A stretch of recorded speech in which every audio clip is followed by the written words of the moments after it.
Shalom Israel, Shalom. This is Yaakov with another lesson on this beautiful Sabbath. We're going to continue in 1 Samuel, and we're in chapter 6. So we're going to do a complete breakdown of chapter 6, 1 Samuel chapter 6. And before we get started, all praises and honor and glory to Yahweh B'Hashem Yahweh Shai, who is preparing to shut this kingdom of Esau's down, and all praises to the Most High for that, and also honors to the brothers who are out there doing the work on the highways and byways, the young men that are standing out there in the rain and snow and the heat, side by side, 10 toes down beside each other, for this kingdom and for our Messiah. And to the brothers who are making YouTube videos, to the brothers who are teaching on the phone lines, to the brothers who are passing out pamphlets, making flyers, brothers who are helping with a source of information, all the brothers that are part of the body of Yahweh Shai, and essentially Yahweh. All honor, much respect and honor to those men, and also to the women who are reverencing their husbands and taking care of the children and making sure that their husbands stand focused and not derailing them. A lot of praises to those sisters for doing that, and honor to those sisters for doing that. All right, so we're going to jump right into it, and let's see. We're doing 1 Samuel chapter 6, and let's begin. Verse 1. And the ark of the Lord was in the country of the Philistines 7 months, and the Philistines called for the priests and the diviners, saying, "What shall we do to the ark of the Lord? Tell us wherewith we shall send it to his place." All right. So wherewith is actually by which. That's what it means, by which. And diviners are people who are pertaining to God. They're like religious leaders. That's who they are. Verse 3.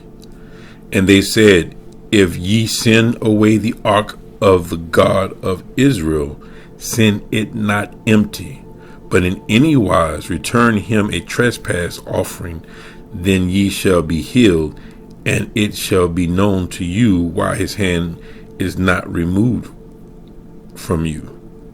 All right, so I'm going to break this down, then I'm going to give a recap of what's actually going on. So let's do the recap first. So the recap is, so these people in in Philistine, they have the Ark of the Covenant in their possession, and they are, remember in chapter 5, they have emerods, and they've been cursed because they have the Ark of the Covenant, which is the first 5 books of the Bible, the Torah, which is what Moses wrote. They have these books in their possessions, and they're being cursed by the Most High God. And they realize that they're being cursed, and they realize it's because they have these books that Moses put together for the children of Israel. Salakia. So verse 3, where it says, "And they said, if you send away the ark of the God of Israel, if you send this ark away, send it not empty." Don't send it empty-handed, "but in any wise return him a trespass offering." So whoever we send this to, give him a trespass offering, because we're trespassing on this man's property by sending him this stuff, whoever we sending it to. And so we have to send them an offering, a trespass offering for that person or people who we're sending it to. Then you shall be healed, and it shall be known to you why his hand is not removed from you. Then we'll know why we were cursed, because of this ark. We'll know, because the curse will be lifted off of us when we do this. Verse 4. Then said they, "What shall be the trespass offering which we shall return to him?" So what shall we give the people for trespassing against them on their property, sending them this cart with the Ark of the Covenant? They answered, 5 golden emerods, which they have plenty of, because all the men, the ones who did not die, and they all have emerods or hemorrhoids. 5 golden emerods and 5 golden mice, according to the number of the lords of the Philistines, which lords mean heads, the number of the 5 heads of the Philistines. For 1 plague was on you all and on your lords. So they all got the same plague. Verse 5. Wherefore ye shall make images of your emerods and images of your mice that mar the land. Because not only were they cursed with hemorrhoids, they were also cursed with rats and mice destroying their properties.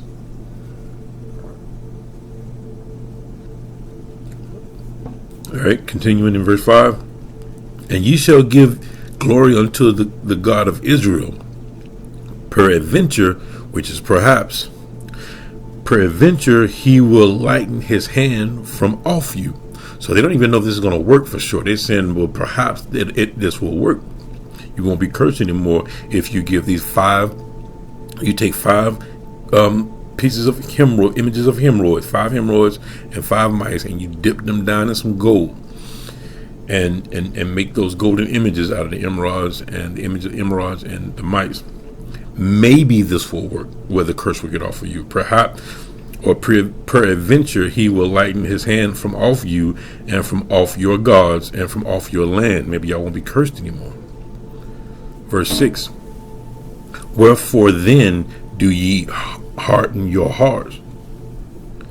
Wherefore then do you harden your hearts? So why are you letting your hearts get hard now? Why are you allowing yourself to be ignorantly angry now? As the Egyptians and Pharaoh hardened their hearts. You want to harden y'all want to be upset just like the Pharaoh was in Egypt when they were in slavery there? Y'all want to do that all over again?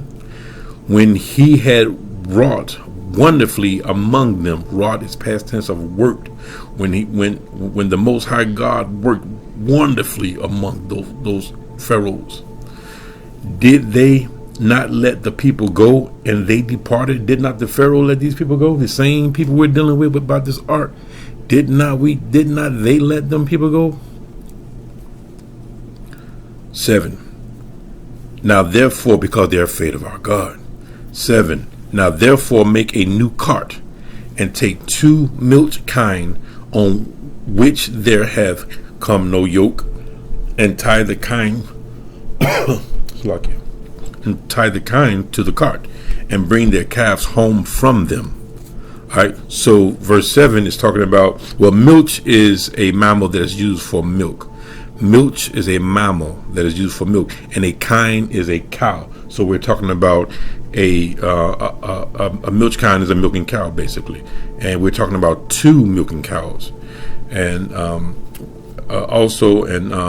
and it tells them at the end of verse 7, and to take the kine's babies and keep them at your houses. So they're going to take the kines and tie 2 to a cart, but the babies they're going to keep at home. They're not going to tie the babies to the cart.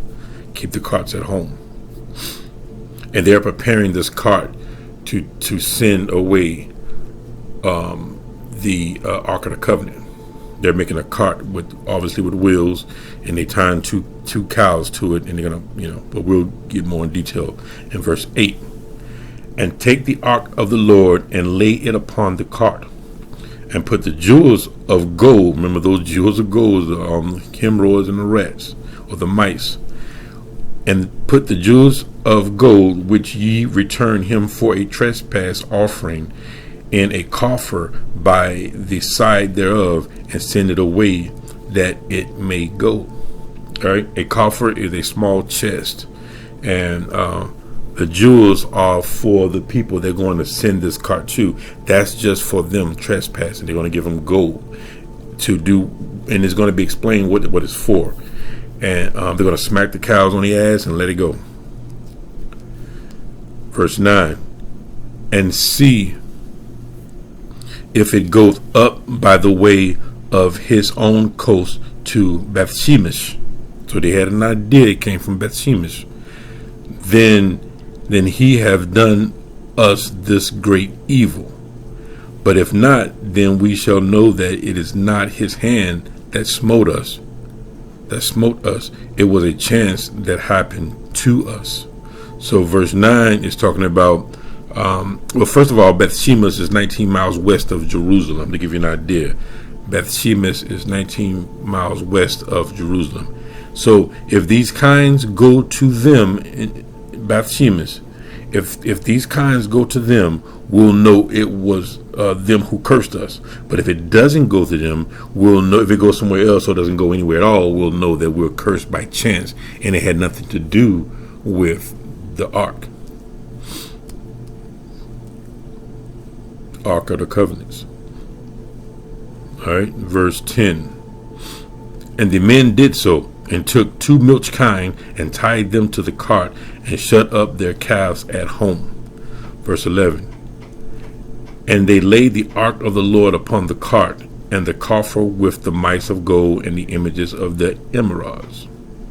Remember, 5 rats, 5 mice, and 5 emeralds dipped in gold. All right, and 12. And the kine took the straight way to the way of Beth Shemesh, and went along the highway, lowing as they went, and turned not aside to the right hand or to the left. And the lords of the Philistines went after them unto the border of Beth Shemesh. All right, so lowing is mooing. So we have cows lowing or mooing. So they're actually walking behind these cows, and they're following them to see where they're going to go, if they're actually going to go to Beth Shemesh. So they're walking along, right behind them, following them. And it says they didn't go from the left or the right. So these cows, when it says they did not, they turned not aside to the right hand or the left, that means these cows knew exactly where they were going. They didn't deviate whatsoever. They went straight to Beth Shemesh. So this is how they knew that's where they came from, because they were going home. All right, and verse 13. And they of Beth Shemesh were reaping their wheat harvest in the valley, and they lifted up their eyes and saw the ark, and rejoiced to see it. So we were happy. So the Israelites were like, wow, it's the Ark of the Covenant. It's the Ark of the Covenant. It's here. It's back. And remember, those Philistines, they were walking behind. They were hiding, walking behind, so no one saw the Philistines. And the cart, this is 14, and the cart came into the field of Joshua, a Bethshemite, and stood there, where there was a great stone, and they clave the wood of the cart, and offered the kine a burnt offering unto the Lord. All right, 14. Clave is past tense of cleave, which is to split open. That's what it means when it says clave the wood of the cart. They split it open. So they opened it up, and offered the kine a burnt offering to the Lord, which is what it was for. And the Levites took down the ark of the Lord. So these are the priests of our people. These are the priests. And the Levites took down the ark of the Lord, and the coffer that was with it, wherein the jewels of gold were, and put them on the great stone. And the men of Beth Shemesh offered burnt offerings and sacrifices the same day unto the Lord. So they're moving quickly with this thing. They know what this is. These are our books back. Let's show respect to our Heavenly Father. 16. And when the 5 lords or heads, and when the 5 lords of the Philistines had seen it, they returned to Ekron the same day. So they jetted up real quick when they saw this going on. And these are the golden emeralds which the Philistines returned for a trespass offering unto the Lord. For Ashdod 1, Gaza 1, Ascalon 1, for Gath 1, for Ekron 1. These are the 5. And the golden mice, according to the number of all the cities of Philistines belonging to the 5 lords, both of fenced cities and of country villages, even unto the great stone of Abel, whereon they set down the ark of the Lord, which stone remaineth unto this day in the field of Joshua the Bethshemite. Verse 19. And he smote the men of Bethshemesh because they had looked into the ark of the Lord. Even he smote of the people 50,000 and 60 men, and the people lamented because the Lord has smitten many of the people with a great slaughter. Wow. So in verse 19 is telling you that 50,070 men were killed by the Lord for looking into this Ark of the Covenant, which they shouldn't have been. Because remember, the priests were like our middlemen for the Most High Yahweh God. In this day, you couldn't just willy-nilly go in and have a relationship with the Most High God on your own, by your own merit. No, you couldn't. You had to go to the priest and tell him you wanted to make sacrifices or whatever you needed to do, and you would do it through them. So the Lord. So let's read 19 again. And he smote the men of Bethshemesh because they had looked into the ark of the Lord. Even he smote of the people 50,000 and 60 men. 60 we know is 60. 1 is 20. 60 is 60. If you did not know that, a score equals 20 or 20 years in this context. A score is 20 or 20 years. 60 would be 60. So, and 10, which makes it 70. And the people lamented, which is cried and pleaded and mourned, because the Lord had smitten many of the people with a great slaughter. 20. And the men of Bethshemesh said, who is able to stand before this holy Yahweh God? And to whom shall he go up from us? So the people of Israel and Bethshemesh, they're saying, who can be a middleman for us and God? Because at this time we weren't set up. Because remember, the ark had been taken from us, and our ways have been completely destroyed at this time. So who will connect us back to the Most High God? What man is strong enough to stand up to God and go to God the way Moses did? What man is able to do that? Verse 21. And they sent messengers to the inhabitants of Kirjath-jearim, saying, the Philistines have brought again the ark of the Lord. Come ye down and fetch it up to you. And they went to the messengers to the inhabitants of Kirjath-jearim, saying to the Philistines, saying this, the Philistines have brought again the ark of the Lord. Come ye down and fetch it to you. So this is another city in Israel. Kirjath-jearim is another city in Israel, and they're saying, come and get the Lord's books, please. Come and get these books. So nobody's really wanting to hold these books. Everybody's afraid of them because of the power that the Ark of the Covenant is seemingly having before their eyes. These people are being put to death and getting cursed with hemorrhoids, and their towns are being infested with rats and mice. So destruction is coming with this possession of the Lord's. The only people who are supposed to hold these books are the law keepers of Israel and the high priest of Israel. So this is 1 Samuel chapter 6 breakdown. If you have any questions or comments, you can leave them down. And Lord willing, we'll continue going through 1 Samuel alongside other books also, And so with that being said, this is Yaakov on another beautiful Sabbath. So make sure you are diligently still doing the work and meditate on these things. The things that you hear, the things you read, meditate on them on a daily basis. If you don't have time to read, if you're not a reader and you have to be forced to read, at least meditate on these things every day of your life. Meditate. We are rebuilding our nation. We are rebuilding our nation. And right now we have the books in our hand. Not only do we have the books back, we have the understanding of these books.